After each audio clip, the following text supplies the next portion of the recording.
On the coldest night of the year, a tiny puppy appeared on a deserted highway. He wasn't lost. He wasn't looking for food. He was looking for her, a 6-year-old girl who was barely surviving her own nightmare.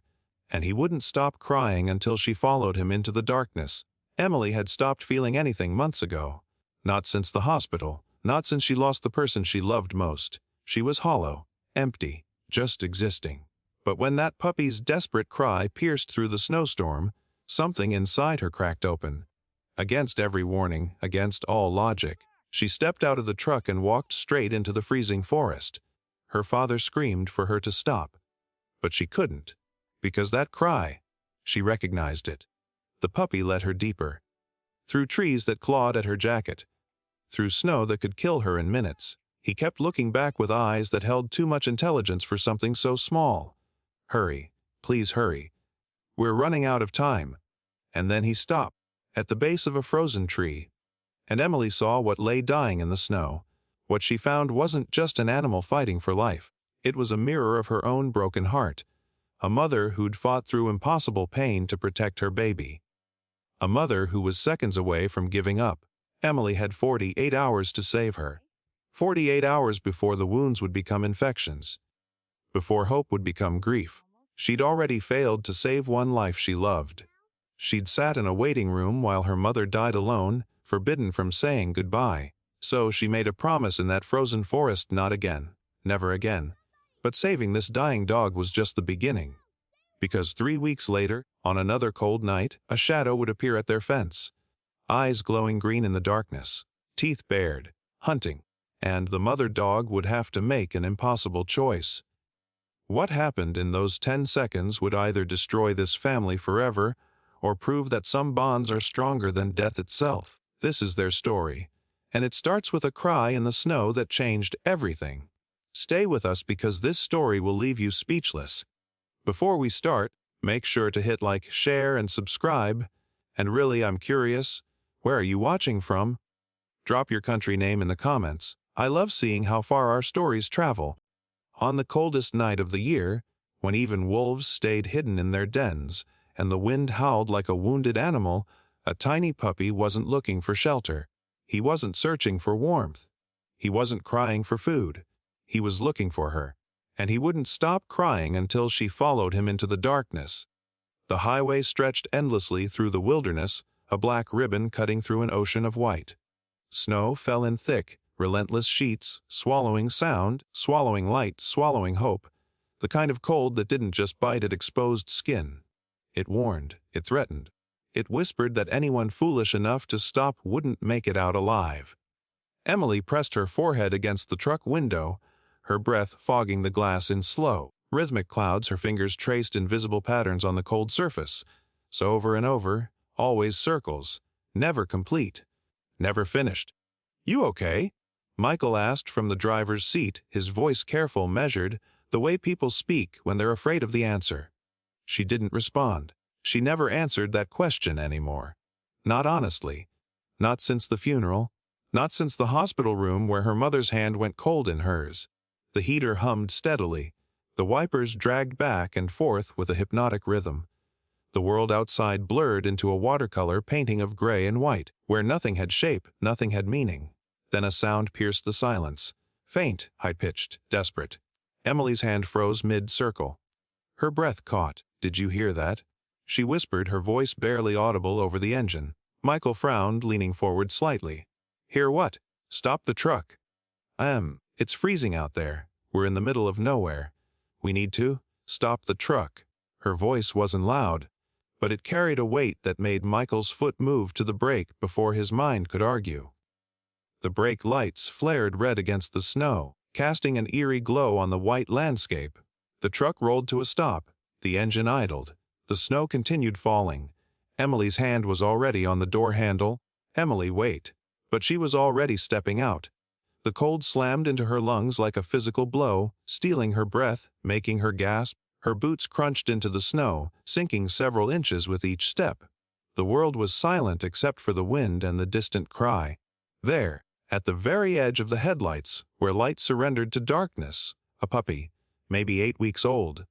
Brown and white patches barely visible against the snow. shaking violently, not from cold but from urgency. His eyes locked onto Emily's with an intensity that shouldn't exist in something so small. "Hey, baby," Emily whispered, crouching down slowly, her knees sinking into the snow. "You lost." The puppy whined louder this time, more urgent, more desperate. She reached out, her fingers extended, palm open. The puppy backed away. Not in fear, not in flight, beckoning. "Emily, come on," Michael called from the truck, his door now open. "We need to get moving before we freeze to death out here." The puppy barked once, sharp, commanding. Then he turned and ran directly into the trees. Emily stood, her heart pounding. Michael's door slammed. Don't even think about it." But she was already moving, her feet carrying her forward before her mind could process the decision. The forest swallowed her whole the moment she crossed the tree line. Branches clawed at her jacket. Snow muffled every sound. The puppy's white patches flickered ahead like a ghost leading her deeper into the unknown. "Please don't be another dead end," she whispered to herself, to the universe, to whatever force had put this crying puppy in her path. Another memory tried to surface, a hospital corridor, the sound of a flatline, her mother's hand going limp. No, she shook her head violently, physically rejecting the memory. Focus on the puppy. Focus on now. He stopped suddenly, looked back at her, whined again. "Come please, hurry." Something in Emily's chest cracked open, not logic, not reason. Recognition. She knew that cry. The cry of someone who couldn't save themselves. The cry she'd heard in her own throat a year ago when she begged doctors to do something, anything. So she followed, deeper into the darkness, deeper into the cold, until the puppy stopped at the base of a massive tree, and Emily saw what lay beneath its frozen branches. Under the frozen tree, something was still breathing, barely, and the puppy wouldn't stop digging at the snow with his tiny paws, like he knew every second counted, like he understood that death was patient but unforgiving. Emily fell to her knees, her hands plunging into the snow without hesitation. The cold burned her palms instantly, turning her skin red, but she didn't stop. She couldn't stop. There, fur, matted with ice, frozen in places, a German shepherd, female, lying on her side in a position that spoke of collapse, not rest. Her ribs rose and fell in shallow, irregular movements. Too slow, too weak. Blood stained the pristine white snow beneath her in a dark, spreading pool that looked black in the moonlight. "No." Emily breathed, the word barely forming. The puppy licked the mother's face frantically, his small tongue working over her muzzle, her closed eyes, her ears. He nudged her snout with his nose. "Wake up, please wake up. Please don't leave me." The mother didn't move, didn't respond, didn't open her eyes. Footsteps crunched through the snow behind Emily. "Jesus Christ?" Michael whispered, his voice tight with shock. He dropped to his knees beside her, his breath coming in visible clouds. "She's alive," Emily said, her hands hovering over the dog, trembling. "Barely, but she's alive." "Emily, we have to help her." "We don't know what happened. She could be dangerous. She could be infected with something. She's dying." Emily's voice cracked on the last word, and suddenly she wasn't looking at a dog anymore. She was looking at her mother in that hospital bed, tubes running everywhere, machines beeping, nurses moving with practiced efficiency that did nothing, changed nothing, saved nothing. Silence fell between them, broken only by the puppy's desperate whining. Michael knelt beside Emily, his shoulder touching hers, his breath clouded in the freezing air. "She might not make it," he said quietly, gently, the voice of someone trying to prepare her for loss. Emily looked at him, and he saw something in her eyes he hadn't seen in months. Determination. "Then at least she won't die alone." The words hung in the air between them, heavy with meaning, with memory, with the unspoken truth that Emily's mother had died alone while Emily sat in a waiting room, forbidden from entering due to hospital protocol, denied even the chance to say goodbye. Michael's jaw tightened. He nodded once. Okay, we help her." He slid his arms beneath the German shepherd, his movements careful, practiced.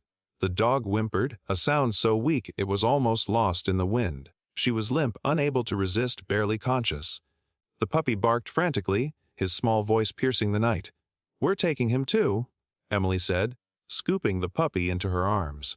He squirmed, cried, clawed toward his mother with a desperation that made Emily's throat tighten. "I know," Emily whispered into his fur, holding him close to her chest. "I know, baby, I know." They ran. Michael led the way, his arms cradling the dying dog, his boots pounding through the snow. Emily followed, the puppy pressed against her heart, feeling his rapid heartbeat through her jacket. Back to the truck. Michael laid the German Shepherd across the back seat with surprising gentleness. Emily climbed in beside her, the puppy immediately curling against his mother's belly, his nose buried in her fur. "Closest vet?" Michael asked, the engine roaring to life, headlights cutting through the darkness. Emily's fingers fumbled with her phone, the screen too bright in the dark truck. She searched, squinting. 15 miles. Mountain View Animal Clinic. "Hold on," Michael said, and the truck lurched forward, tires spinning briefly before finding traction. Snow blurred past the windows in white streaks. Emily pressed her hand to the German Shepherd's chest. Thump. A long pause. Thump. An even longer pause. Thump. Getting slower. Fading. "Drive faster," Emily whispered.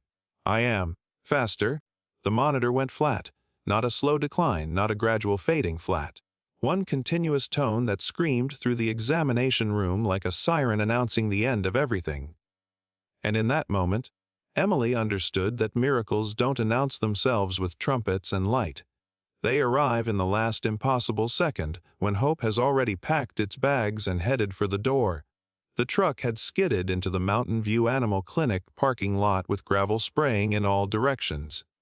Michael slammed the horn 3 times, long blasts that shattered the pre-dawn silence. Lights flickered on inside the building. A woman in scrubs appeared at the door, her hair pulled back, her eyes sharp despite the early hour. Dr. Patel, late 50s.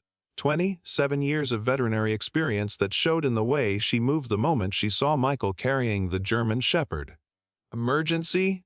Michael shouted, his voice hoarse. Dr. Pell didn't waste time with questions. "Exam room 2. Move." Inside, fluorescent lights buzzed overhead with that particular frequency that exists only in medical facilities, a sound that would forever remind Emily of hospitals and death and helplessness. The German Shepherd was laid on a cold steel table. The puppy barked, his small paws scrambling against Emily's jacket, trying to reach his mother. "Stay," Emily whispered, her voice breaking. "Please stay with me."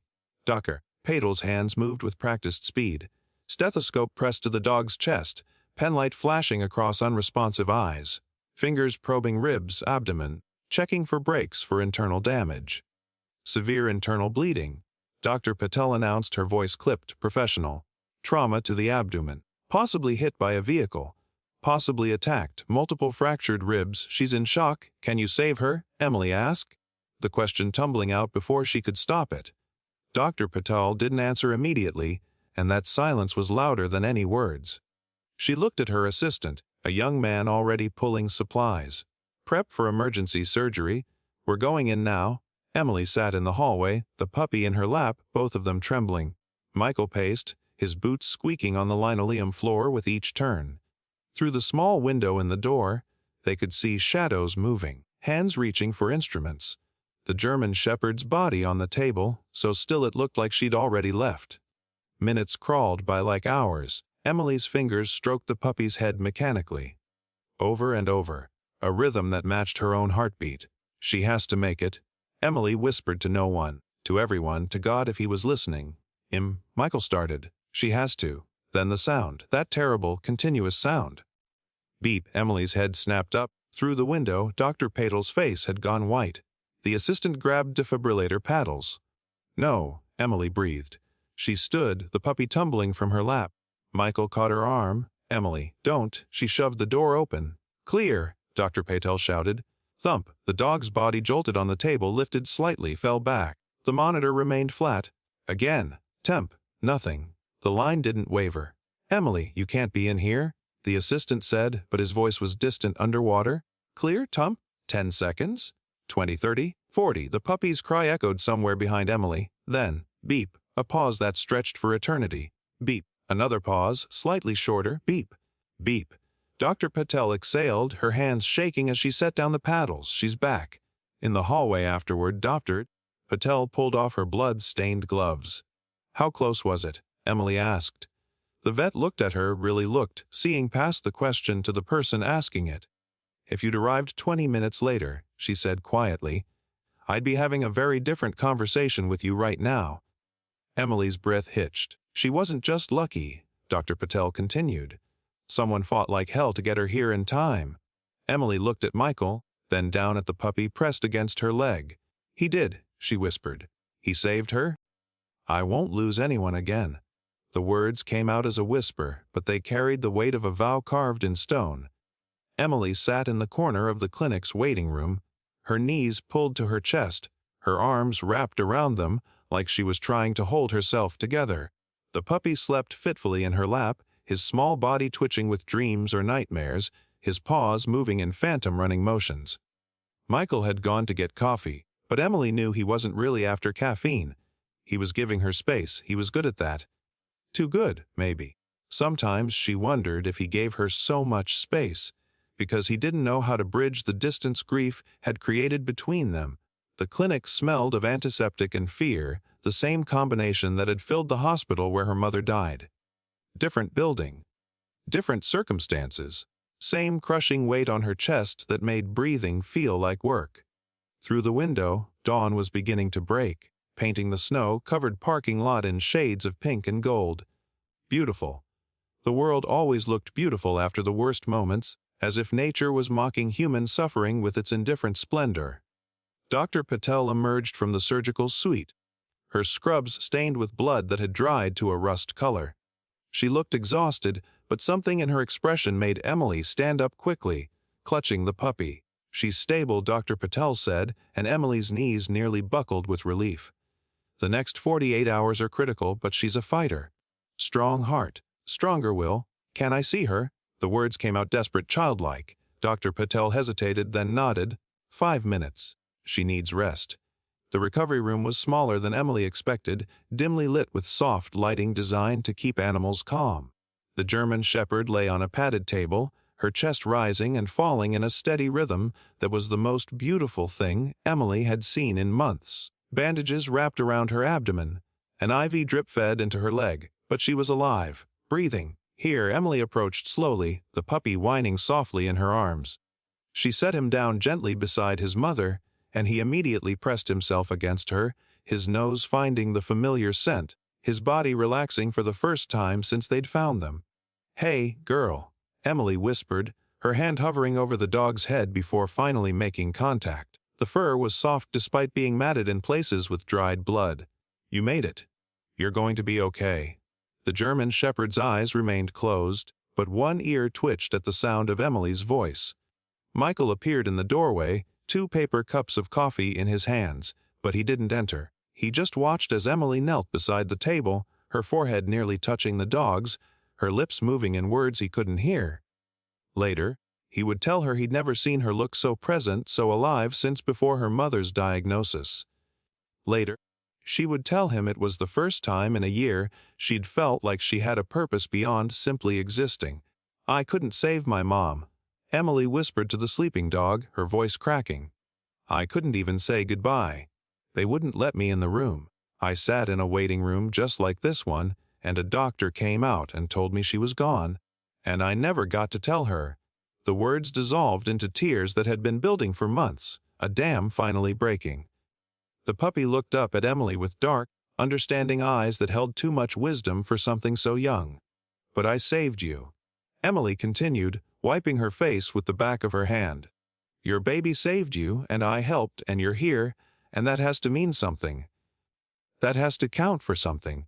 The German shepherd's breathing remained steady, peaceful, the rhythm of life continuing despite how close it had come to stopping. Emily stayed there for far longer than 5 minutes, and Dr. Patel, watching from the hallway, didn't have the heart to enforce her own rule. She'd seen enough grief in her career to recognize someone beginning to heal. Over the next 3 days, Emily barely left the clinic. She slept in the waiting room, brought meals she barely touched, and spent every allowed moment in the recovery room. Michael brought her changes of clothes and didn't argue when she refused to go home. He understood, or he was trying to. On the 3rd day, the German shepherd opened her eyes, brown eyes deep and soulful, that locked onto Emily with an intensity that made her breath catch. The dog's tail moved, just the slightest wag, more of a twitch really, but it was movement, life, recognition. "Hey, beautiful," Emily whispered, her hand gently stroking the dog's head. "Welcome back." The puppy yipped excitedly, his entire body wiggling. Patel checked the monitors, her expression softening into something resembling satisfaction. She's out of the woods. Recovery will take time, but she's going to make it. Emily felt something shift inside her chest, like a locked door finally opening. She'd spent a year feeling powerless, watching her mother slip away despite everything doctors tried, despite prayers and hope and desperate bargaining with a universe that didn't negotiate. But this time was different. This time her actions had mattered. This time arriving in time had meant everything. "What happens now?" Emily asked. "Doctor?" Patel looked at the dog, then at Emily, then at the puppy curled against his mother's side. "Now, someone needs to take care of them during recovery. Several weeks of monitoring, medication, restricted movement. It's a significant commitment." Emily didn't hesitate. "I'll do it." Michael stepped forward. Are you sure? That's a big responsibility, and with everything you've been dealing with." "I'm sure." Her voice was steady, certain, the first time she'd sounded that way in longer than she could remember. "I'm taking them home." Dr. Patel smiled, small but genuine. "Then we'll need to start paperwork. Foster agreement initially, and if everything goes well." She didn't need to finish the sentence. Emily understood. Temporary could become permanent. Rescue could become family. Some families aren't born. They're rescued, they're chosen. They're built from broken pieces that somehow fit together into something stronger than the sum of their parts. 3 weeks after the night in the snow, Emily sat on her living room floor, surrounded by paperwork that would make the arrangement official. Adoption papers. Not foster anymore. Not temporary. Permanent. The German Shepherd lay on a thick orthopedic bed by the fireplace, her wounds healing, her strength returning day by day. The puppy, who Emily had named Scout, wrestled with a rope toy beside her, his energy boundless, his joy infectious. Michael stood in the doorway, a soft smile on his face, the kind of smile Emily hadn't seen from him in months. "You're really doing this," he said, and it wasn't a question. "I really am." Emily signed the last form with a flourish, the pen scratching across paper with a sound that felt like closing one chapter and opening another. "What are you going to name her?" Michael asked, moving to sit beside Emily on the floor. Scout immediately abandoned his toy to attack Michael's shoelaces. Emily looked at the German Shepherd, who watched them all with calm, knowing eyes. "Nora," she said softly. "It means light." Michael's smile widened. "That's perfect." The name felt right the moment Emily said it. Nora. A light that had appeared in her darkest moment. A reason to keep going when everything else felt pointless. Over the following weeks, the house transformed. Dog beds appeared in every room. Toys scattered across floors that had been too clean, too orderly, too empty before. The sound of paws on hardwood replaced oppressive silence. Nora's recovery progressed steadily.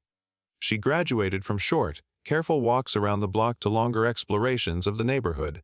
Scout grew bigger, his paws comically large, promising the substantial size he'd eventually grow into. Emily found herself waking earlier, excited to start the day instead of dreading it. She found herself laughing at Scout's antics, at the way he tried to fit into Nora's bed despite having his own, at how Nora tolerated his puppy energy with patient, maternal grace. Michael noticed the change. Everyone noticed. Emily's father called one evening, his voice cautious. "Your uncle told me you adopted some dogs," Emily confirmed. Watching Scout try to steal food from Nora's bowl only to be gently rebuffed with a warning look. A German Shepherd and her puppy. Silence on the other end. Then, quietly, "Your mother would have liked that. She always said you needed something to take care of." Emily's throat tightened, but this time the tightness came with warmth instead of pain. "Yeah, she would have." After hanging up, Emily sat with Nora, her hand resting on the dog's head, feeling the solid warmth of her. "You saved me too, you know," Emily whispered. "Not just the other way around." Nora's tail thumped against the floor, a steady, reassuring rhythm.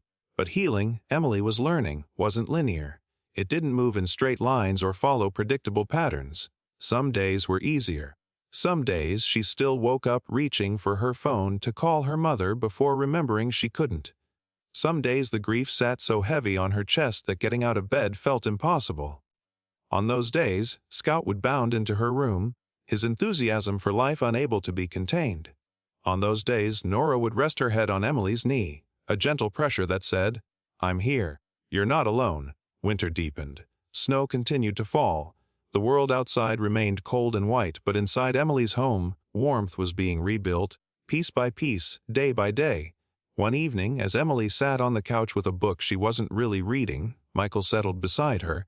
Nora lay at their feet. Scout had finally exhausted himself and was sprawled across Michael's lap, snoring softly. "This is nice," Michael said, his voice quiet, careful. Emily looked around, at the dogs. At Michael, at the home that finally felt like more than just a place she existed in. "Yeah," she agreed. "It really is." Outside, snow began to fall again, soft and silent, blanketing the world in white. Emily watched through the window, and for the first time since her mother's death, the snow didn't remind her of endings. It reminded her of the night she found Nora and Scout, the night everything changed. But in the back of her mind, in that place where intuition lives, something whispered a warning. Winter wasn't finished with them yet. Fate had written more tests in the snow, more trials waiting in the cold darkness beyond the warm glow of their home. The universe had brought them together for a reason. And that reason wasn't complete. The growl came before the danger. Low, rumbling, barely audible beneath the sound of wind moving through barren trees. But it was there, a warning that humans weren't built to understand but other animals recognized instantly. The kind of sound that said threat. It was a Wednesday evening, nothing special, nothing remarkable. The kind of ordinary night that later makes people say, "I never thought it would happen to us." Emily was in the kitchen, preparing dinner while Michael finished some work in his home office. Through the window above the sink, she could see the backyard, illuminated by the porch light casting long shadows across fresh snow. Scout was outside, despite the cold burning off his endless puppy energy. He'd been running in circles, chasing his own tail, digging random holes in the snow with the single-minded determination only puppies possess. Nora stood near the back door, her stance different than usual. Alert, tense. Her ears were pinned forward, her body still as stone. Emily noticed but didn't immediately register the significance. Dogs heard things humans didn't. A car backfiring 3 streets over. A raccoon in the neighbor's trash. Nothing to worry about. Then Nora growled. Emily's hand stilled in the sink, dish half washed, water still running. She turned slowly, looking through the window with new attention. Scout had stopped playing. The puppy stood in the center of the yard, his small body rigid, his head turned toward the back fence. The fence that bordered the forest. The same forest where Emily had found them. "Michael?" Emily called, her voice steady but carrying an edge she couldn't quite hide. "Can you come here?" Footsteps in the hallway. Michael appeared, reading glasses still perched on his nose. "What's wrong?" "Look at the dogs." They both watched as Nora moved forward, positioning herself between Scout and whatever lay beyond the fence. It was a protective stance, one Emily had read about but never seen, the mother defending her young. "I don't see anything," Michael said, squinting through the window. "Maybe they're just—" Then they saw it. A shadow, larger than a dog, moving along the fence line with deliberate, calculated steps, not random, not lost hunting. Emily's breath caught. "What is that?" The shadow stopped. For a moment nothing moved. Even the wind seemed to pause. Then it stepped into the light. A wolf, not a large dog, not a coyote. A wolf, gray and white, easily 100 pounds of pure predator. Its eyes caught the porch light and reflected back with an eerie green glow. It stared directly at Scout. Michael swore under his breath. "That's not possible. There haven't been wolves in this area for decades." "Tell that to the wolf in our backyard," Emily said, her voice tight with fear. Her hand was already reaching for her phone. "I'm calling animal control," Nora barked. Once, sharp, authoritative, a warning. Scout, to his credit, didn't run. He backed up slowly, his puppy instincts warring with his urge to stay close to his mother. The wolf didn't retreat. Instead, it began pacing along the fence, testing it, looking for weaknesses. Its movements were fluid, patient. It had time it could wait. Emily's call to animal control went straight to voicemail. "They're closed," she said, disbelief and fear mixing in her voice. "Who closes animal control? Try the police," Michael suggested, but his eyes never left the window. Emily dialed 911, her fingers shaking. The operator answered, and Emily tried to explain wolf in backyard, dogs in danger, need help immediately. The operator's voice was professionally calm, almost dismissive. "Mom, there are no wild wolves in this county. You're probably seeing a large dog or a coyote." "I know what a wolf looks like. And this is a wolf. We'll send an officer when one becomes available, but this isn't classified as an emergency." The line went dead. Emily stared at her phone in disbelief. "They're not coming." Outside, the wolf stopped pacing. It sat on its haunches just beyond the fence, watching, waiting. The stance of a predator that had found its prey and saw no reason to rush. Nora hadn't moved. She remained between the wolf and Scout, her body coiled, ready to spring. Her lips pulled back slightly, showing teeth. Scout whimpered a small, frightened sound that broke Emily's heart. "We have to get them inside," Emily said, moving toward the back door. Michael grabbed her arm. "Wet. If you go out there, I'm not leaving them out there." That thing could. "I'm not losing them." The words came out fierce, final. Michael saw the determination in her eyes, the same look she'd had the night they found Nora dying in the snow. The look that said she would not stand by helpless again. She would not watch something she loved die without fighting. "Okay," Michael said. "Okay, but we do this smart." They formulated a plan quickly. Michael would go out first, making noise, making himself a bigger threat. Emily would call the dogs, get them inside as fast as possible. Simple. Direct. Probably insufficient. Michael grabbed a baseball bat from the hall closet. Emily positioned herself at the door, hand on the handle. Michael said, 1. Emily's heart pounded. 2. Nora's growl deepened. 3. The door opened. And in that moment, the wolf's patience ended. It lunged at the fence. If they had hesitated for even 10 seconds, she wouldn't be here today. That's how close it was, 10 seconds between life and death, between a family intact and a tragedy that would haunt them forever. The fence didn't break at first. It shuddered under the wolf's weight, wooden posts groaning, chain link bowing inward. Claws scraped metal, searching for a way through. Michael ran forward with a baseball bat, shouting wordless noise meant to intimidate, to buy time. The wolf's head snapped toward him, eyes calculating. Nora barked furiously, her body vibrating with protective rage. Scout tried to run but froze in the center of the yard, fear locking his young legs. "Scout, come!" Emily screamed from the doorway. The wolf found its opening. A weathered post snapped like a gunshot. Chain link collapsed. The wolf was through. It didn't go for Michael. Predators choose the easiest target. It went for Scout. Everything slowed. The wolf leaped. Scout's eyes widened. Michael ran, knowing he wouldn't reach them in time. And Nora launched forward with a primal roar, intercepting the wolf mid-air. Her jaws clamped onto its shoulder, sending them crashing into the snow. The wolf twisted, teeth sinking into Nora's leg. She yelped but didn't release. If she let go, it would go for Scout. Scout's paralysis broke. Instead of fleeing, he ran toward the fight, barking, trying to help. "No, Scout, no!" Emily ran into the yard without thinking. Michael reached them and swung.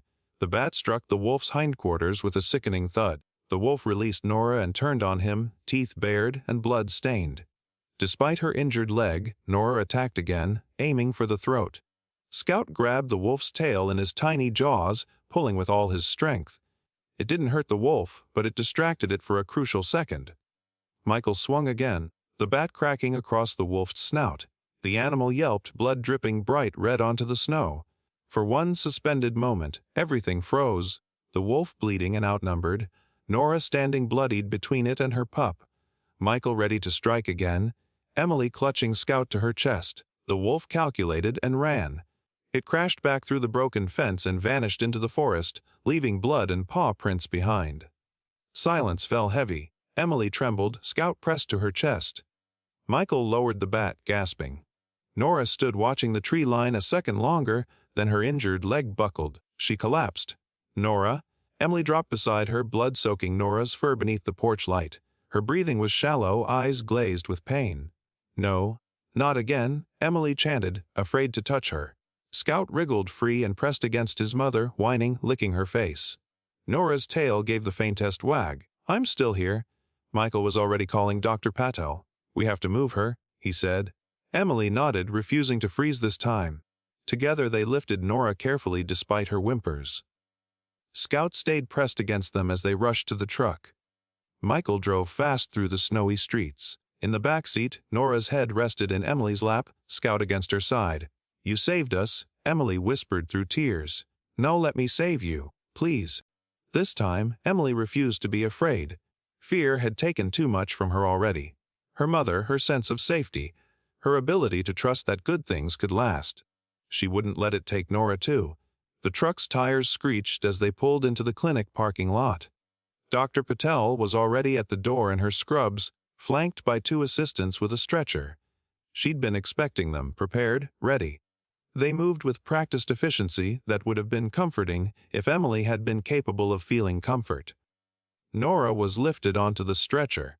Emily tried to follow, but an assistant gently blocked her path. "Please," Emily said, her voice steady despite the tears streaming down her face. "I need to be with her." Dr. Patel turned back, her expression softer than Emily expected. "Examination room first. 5 minutes. Then we'll see." The examination room was the same one from 3 weeks ago. Same steel table, same fluorescent lights, same smell of antiseptic that tried and failed to cover the scent of fear and pain. But Emily was different. 3 weeks ago, she'd been paralyzed by the fear of losing something she'd just found. Now she'd lived with Nora, laughed with her, built a life around her. The stakes were impossibly higher. Multiple lacerations, Dr. Patel said, her hands moving over Nora's body with professional detachment that Emily both envied and hated. Deep puncture wounds on the leg. This one's close to the artery. The wounds on her side have reopened from the previous surgery. But she'll be okay. Emily asked, hating how childlike her voice sounded, how desperately she needed reassurance. Dr. Patel didn't answer immediately, her focus on Nora's leg, on the blood that kept flowing despite the pressure she applied. "I won't lie to you, Emily. She's been through severe trauma twice in less than a month. Her body hasn't fully recovered from the first incident. This is serious. But you can save her?" It wasn't a question, it was a statement, a command, a refusal to accept any other outcome. Dr. Patel met Emily's eyes. "I'm going to try everything I can." "Then do it." Emily's voice was steel now, forged in the fire of too much loss, too much grief, too much fear overcome. "Do whatever it takes. Cost doesn't matter. Time doesn't matter, save her." Dr. Patel nodded once, crisp and professional. "We're taking her to surgery now. It could be several hours." As they wheeled Nora toward the surgical suite, Emily stopped them with a hand on the stretcher. She leaned down close to Nora's ear, ignoring the blood that smeared onto her jacket. "You listen to me?" Emily whispered, her voice fierce and tender at once. "You don't get to give up. You hear me? You fought off a wolf to protect your baby. You survived being left to die in the snow. You came back from 40 seconds with no heartbeat. You don't get to quit now." Nora's eyes, clouded with pain, focused on Emily's face. Her tail moved the smallest twitch.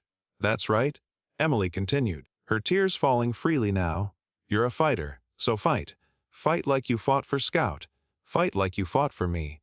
Come back to us. We need you. I need you." She pressed her forehead gently to Nora's, breathing in the scent of her, blood and fear and something essentially dog, essentially Nora. "I love you," Emily whispered. "Please don't leave me." Then they took her through the doors, and Emily was left standing in the hallway. Scout pressed against her legs, both of them shaking. Michael wrapped his arms around her from behind, and for the first time since her mother's death, Emily let herself completely collapse into another person's strength. "She's going to make it," Michael said into her hair.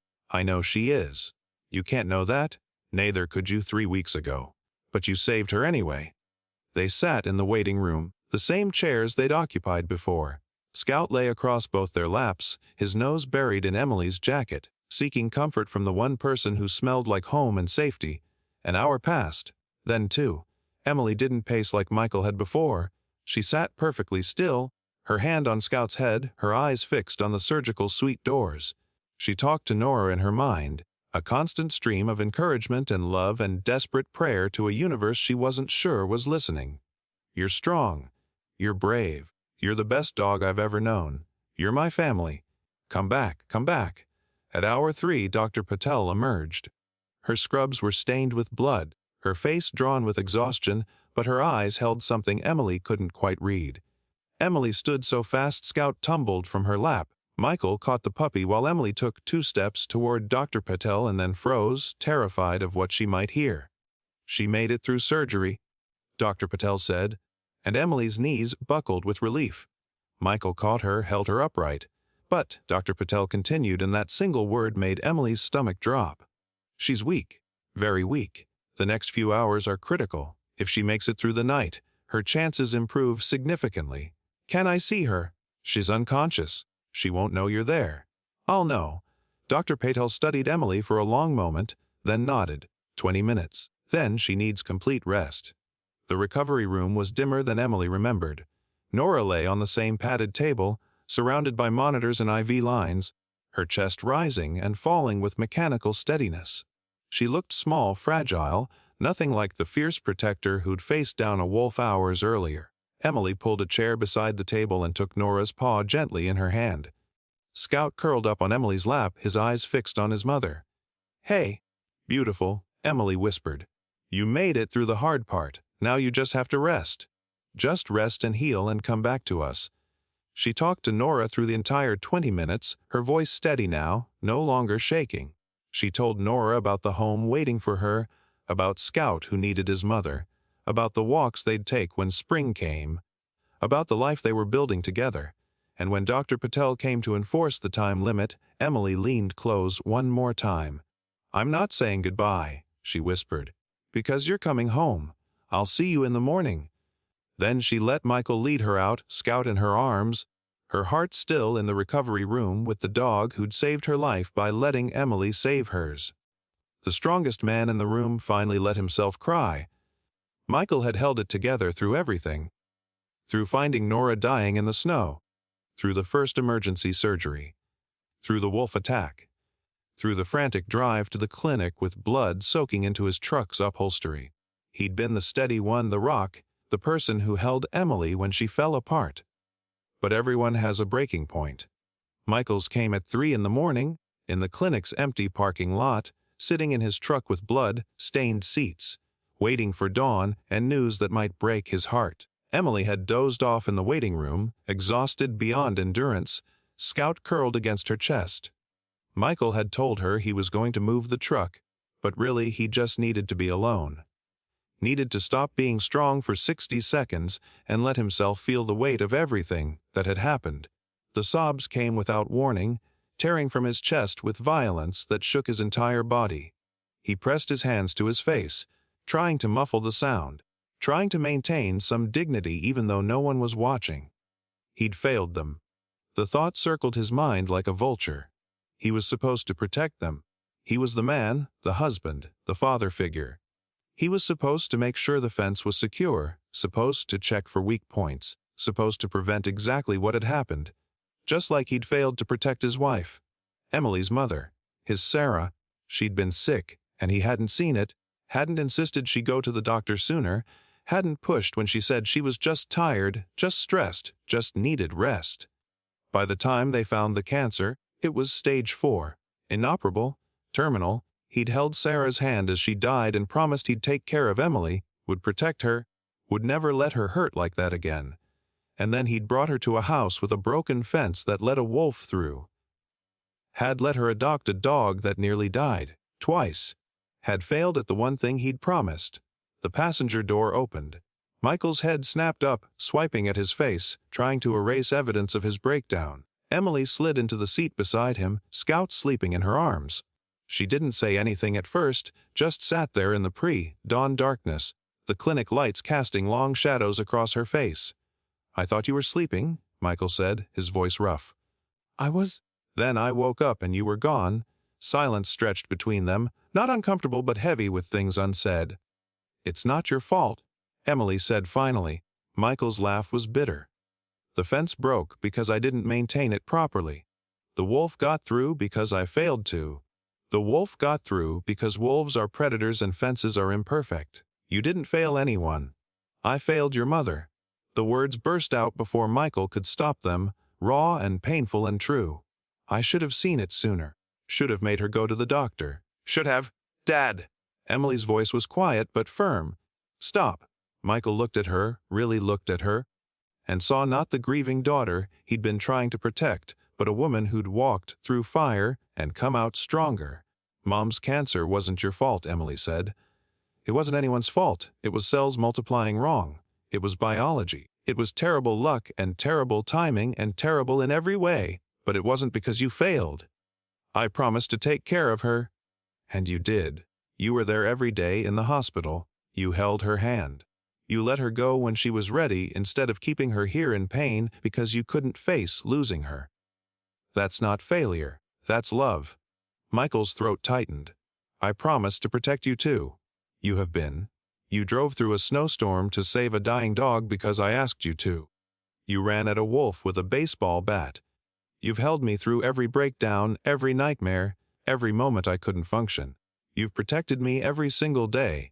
Emily shifted Scout in her arms, reaching out to take Michael's hand.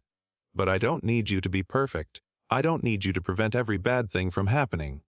I just need you to be here. To be present. To be my dad.